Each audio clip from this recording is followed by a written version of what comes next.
Nah, jadi security yang dimaksud dengan security di sini itu tidak harus dalam pengertian ada negara yang menyerang Australia atau benua Australianya ya, nggak ada yang ngebom Australia itu tuh nggak ada. Tidak harus seperti itu. Tetapi serangan terhadap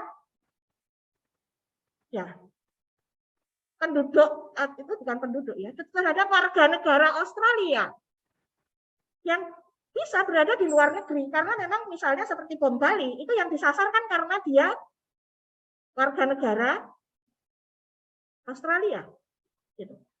Jadi ini membuat Australia, bagi Australia yang namanya security itu adalah human security. Human security, keamanan manusianya. Ya, keamanan manusianya. Nah, nanti bisa juga dihubungkan ini dengan bukan hanya ancaman dari negara dalam bentuk teror, tetapi juga bisa misalnya perubahan iklim, ya, perubahan iklim. Karena Australia itu negara yang rawan terhadap iklim. Rawannya karena Australia itu misalnya ketika musim panas, Australia itu bisa kebakaran. Dan beberapa tahun yang lalu Australia itu adalah negara yang kebakaran di mana-mana. Kebakarannya itu biasanya hutan, ya, hutan kebakaran. Tapi kalau hutan kebakarannya itu sudah mendekati kota-kota dan asapnya sampai mana-mana, itu sudah masalah yang sangat mengancam Australia. Jadi kebakaran hutan misalnya. Nah, kalau kebakaran hutan ya otomatis semua terganggu kan? Orang mau datang ke Australia juga pariwisata juga terganggu gitu. Yang seperti Covid lah ya. Kemudian perekonomian juga terganggu gitu. Nah, ini kaitannya dengan geografi Australia ya. Geografi Australia yang memang kalau panas itu bisa sangat panas. Dan sering sekali menimbulkan kebakaran hutan. Nah, makanya dia sangat peduli terhadap isu lingkungan karena kalau tidak itu membahayakan dia secara nasional gitu. Ya, oke. Nah, jadi di sini coba Anda baca ya. Ini kelihatan demokrasi liberal, kemudian ya ini masih cerita tentang demokrasi liberal. Nah, kemudian di sini perekonomian nih, kompetitif ekonomi.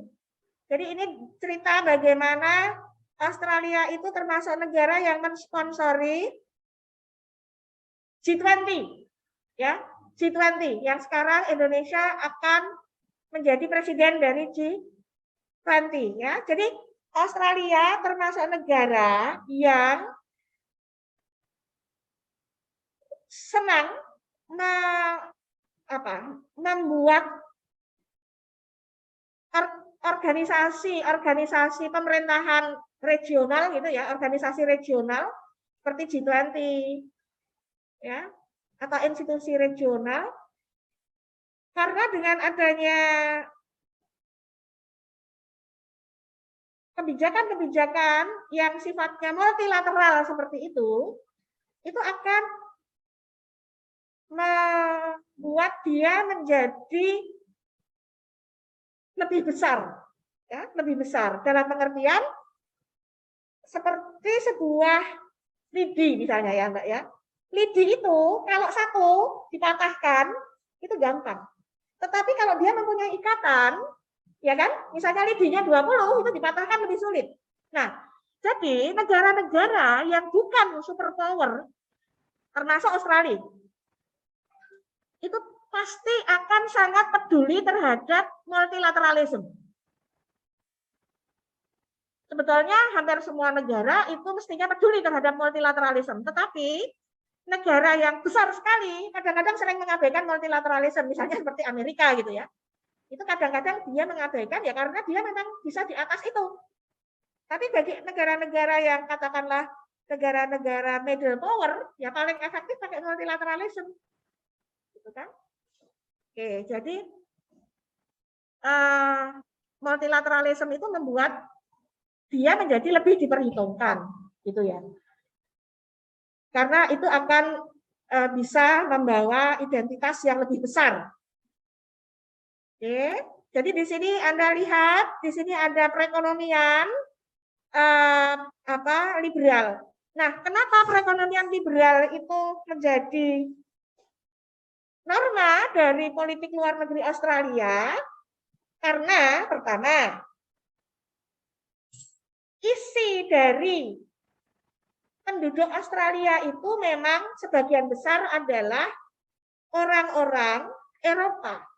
Ya, asal usulnya adalah orang-orang Eropa.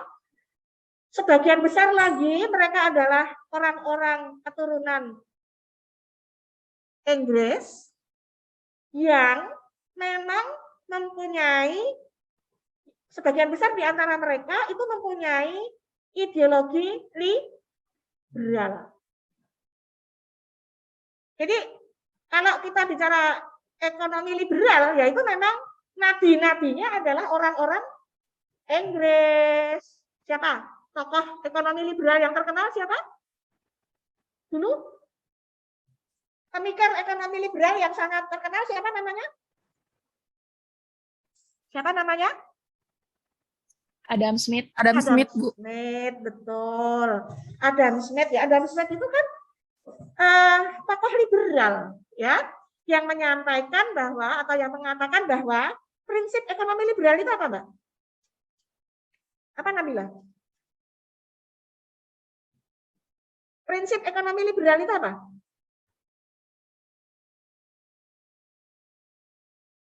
Yang menjunjung tinggi hak milik pribadi, Bu.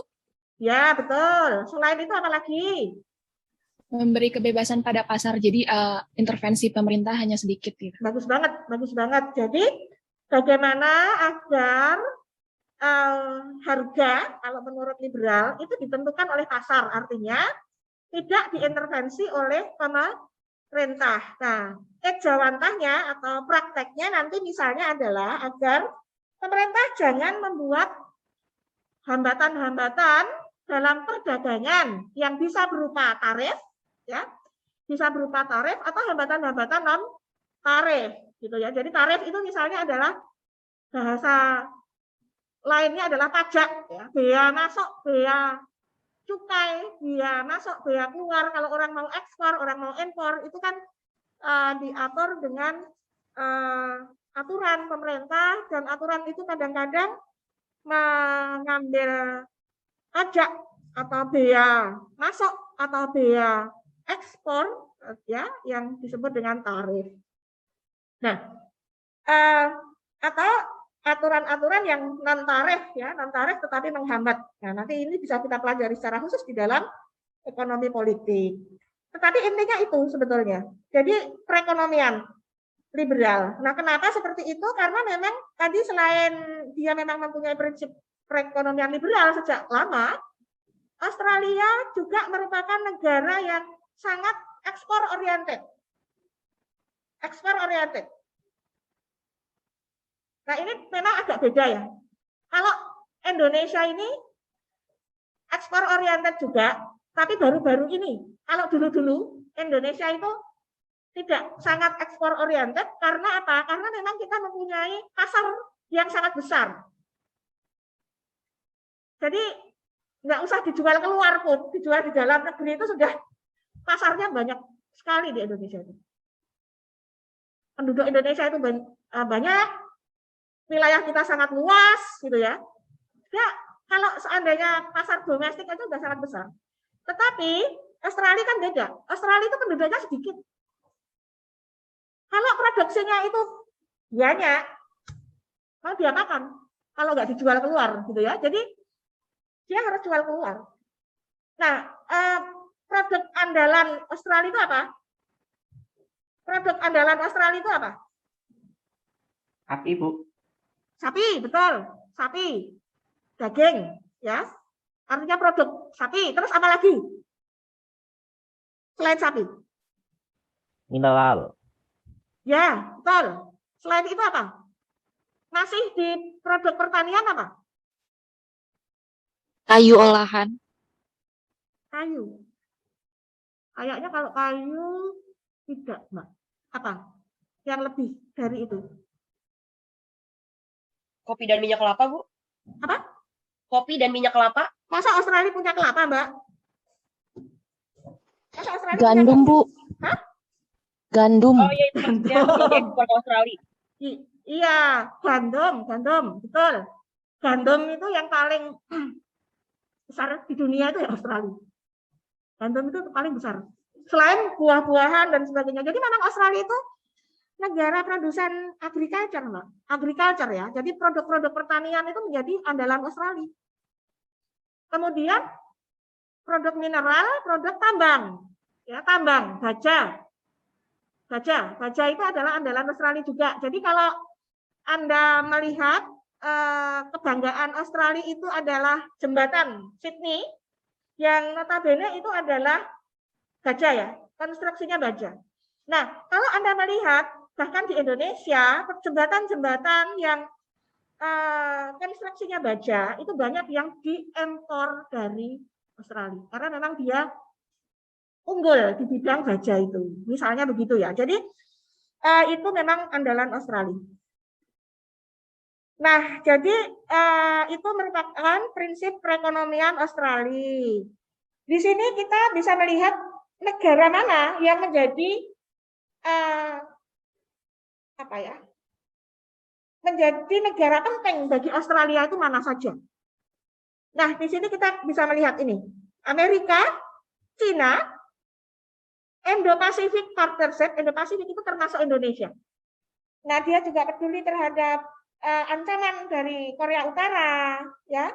Kemudian Southeast Asia, ya, Southeast Asia, sekali lagi Southeast Asia ini nanti juga masuk Indonesia karena Indonesia itu adalah negara yang berbatasan langsung dengan Australia. Nah, kemudian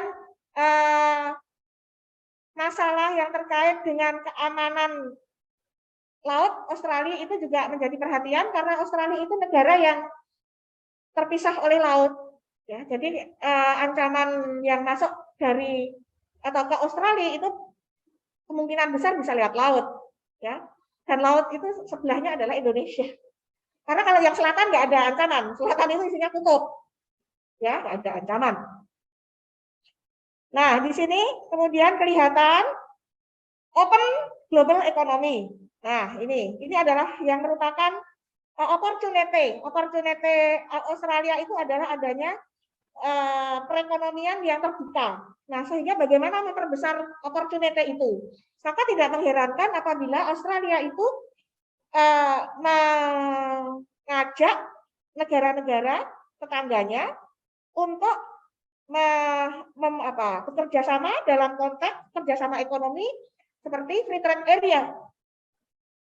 Jadi kalau ada beberapa organisasi perekonomian yang disponsori oleh Australia. Yang pertama adalah yang sudah agak lawas gitu.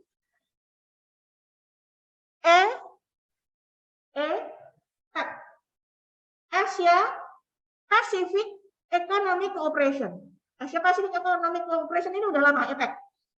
Dan APEC ini sponsornya adalah Australia. Ya, kalau di situ ada kata-kata economic cooperation, sebetulnya di situ adalah promosi untuk perekonomian liberal. Nah, bagi negara yang perekonomiannya efisien seperti Australia, maka memang prinsip liberalisme ini menguntungkan ya, karena dia akan mudah untuk ekspor ke berbagai negara lain. Nah, kemudian ini ya, jadi ada opportunity global economy yang open.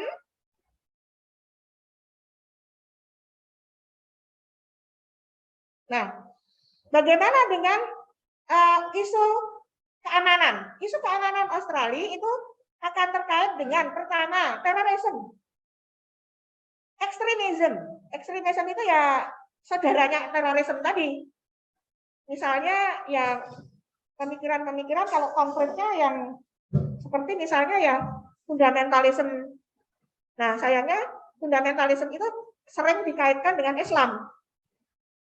Sehingga memang ya di luar negeri orang sering ada fobia ya terhadap Islam. Nah, kemudian bagaimana dia mengamankan bordernya? Bagaimana dia mengamankan cyberspace? Ya. Nah, ini merupakan hal-hal yang terkait dengan keamanan. Bagaimana Australia mengamankan Australian, warga negara Australia yang berada di luar negeri.